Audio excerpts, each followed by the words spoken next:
everyone, how's it going? Matthew Bailey Media here, and welcome to another TV show review.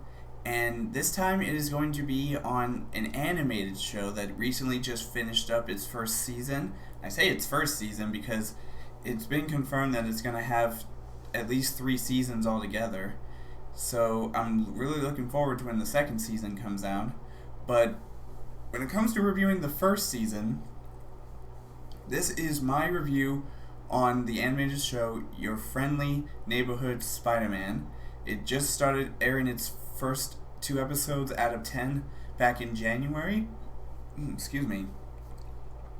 And like I said, this show is definitely not what I was expecting. I mean, there was definitely some characters that were introduced that I thought, you know what, this would actually be an interesting concept. Because now we've already seen some past villains and heroes show up in this show. Without spoiling anything, I mean, we kind of saw the trailer already. So without spoiling too much, you had characters like Norman Osborn in this show. You had his son Harry Osborn. You had characters like Scorpion, Dr. Otto Octavius in this show, and you had other characters. You had heroes like Doctor Strange, Daredevil, voiced by Charlie Cox again, which I thought was amazing. Now, and you even had new characters, which there's one character, I believe his name is Lonnie, but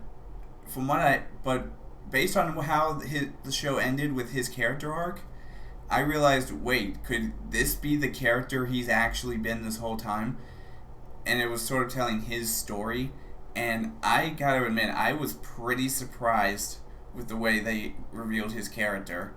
And then we had, and then we didn't have an MJ in this show, but we did have the character of Nico, who I think is a big character in the Spider-Man universe. I'm not 100% sure, but let me know in the comment section what you think.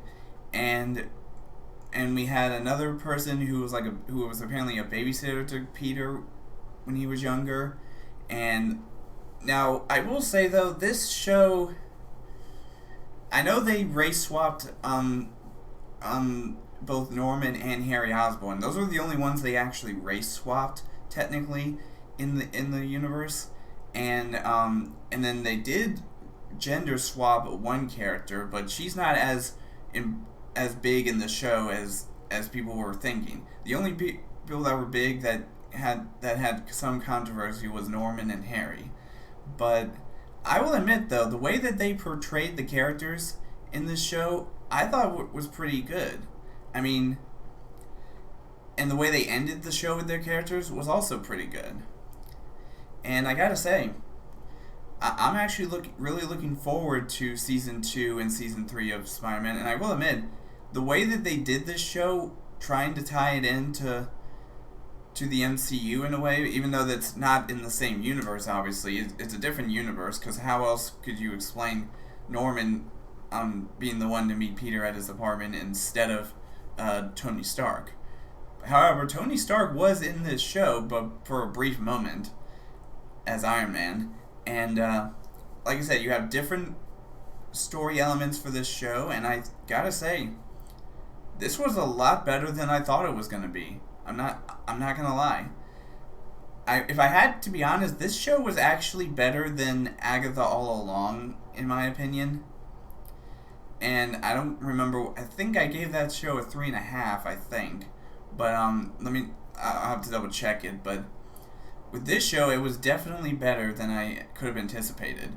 And I know a lot of people were out there when it comes to the whole race swapping of Norman and Harry, which really is the only thing people were complaining about, was them race swapping those characters, which to me was stupid. Because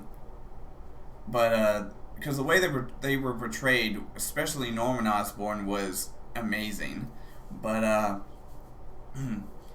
anyways, I just think this show does not deserve a lot of the people throwing a fit over the race swapping of Norman and Harry.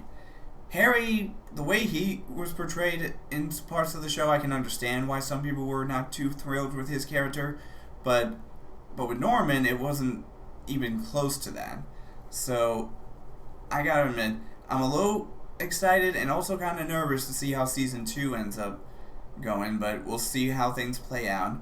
But for now, let me give you my rating of the show.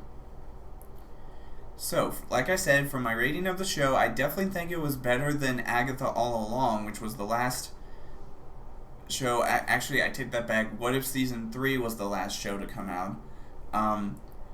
And I recently did go and watch it, but honestly, I'm kind of glad they stopped doing the What If show, because it really just doesn't make sense for them to keep going with that.